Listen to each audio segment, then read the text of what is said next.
So I grew up pretty poor, and part of it was that. Part of it was also just not having the knowledge. Part of it was not having, people in my life who were caring about that type of thing. So I grew up eating with a very skewed perception of what healthy was.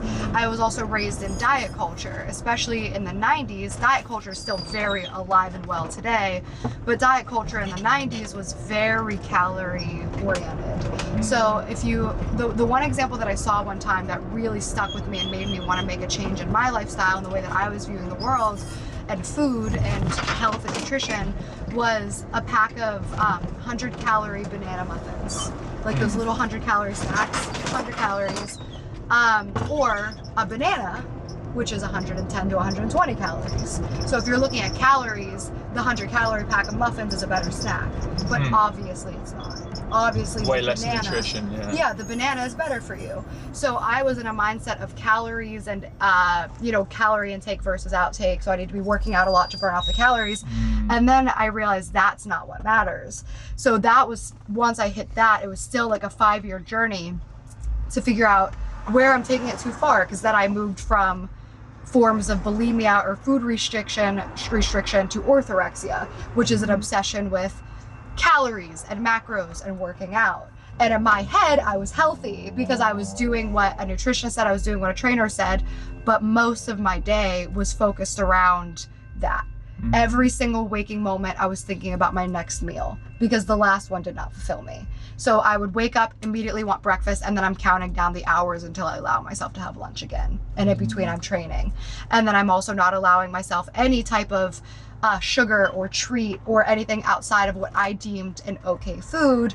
And then I'm just craving shit all the time. So then if I'm in a situation where I'm like if somebody brings a box of chocolates over as a gift, it's bad. It's like a whole mental frenzy, and then I'm chewing them up, I'm spitting them out.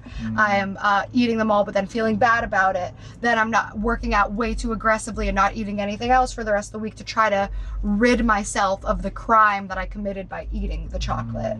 Now, finally, I'm in a place where I eat what I want and I eat when I want. Like, I haven't eaten yet today. I'm getting a little hungry, but like, I used to have to wake up and eat breakfast immediately because I was so starved from the day before. Now I eat when I'm hungry, I eat when I'm full, and I have access to the things that I want, so that when I actually have them, I might have 3 Girl Scout cookies instead of chewing and spitting out 4 sleeves of it. It's fucked up. So obviously there's like the element of it which is not understanding nutrition, maybe having a poor diet when you're younger, and that not helping you kind of get a healthy like view of food. But I think also, and this is kind of delving into a whole nother topic, is like this whole thing of like, we live in a culture which has this incredibly toxic pressure, particularly on women. And I think it kind of is there for guys as well, but I personally haven't felt a ton of it.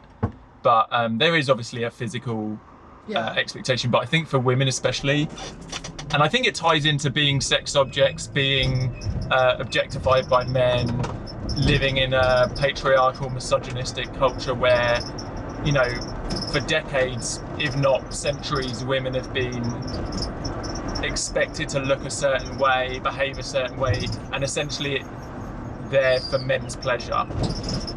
And I, having, like I said, I've got 2 sisters and have talked to a lot of friends who have struggled through all this. Like, I'm very passionate about how do we start dismantling a culture where women have such unrealistic beauty standards and body standards.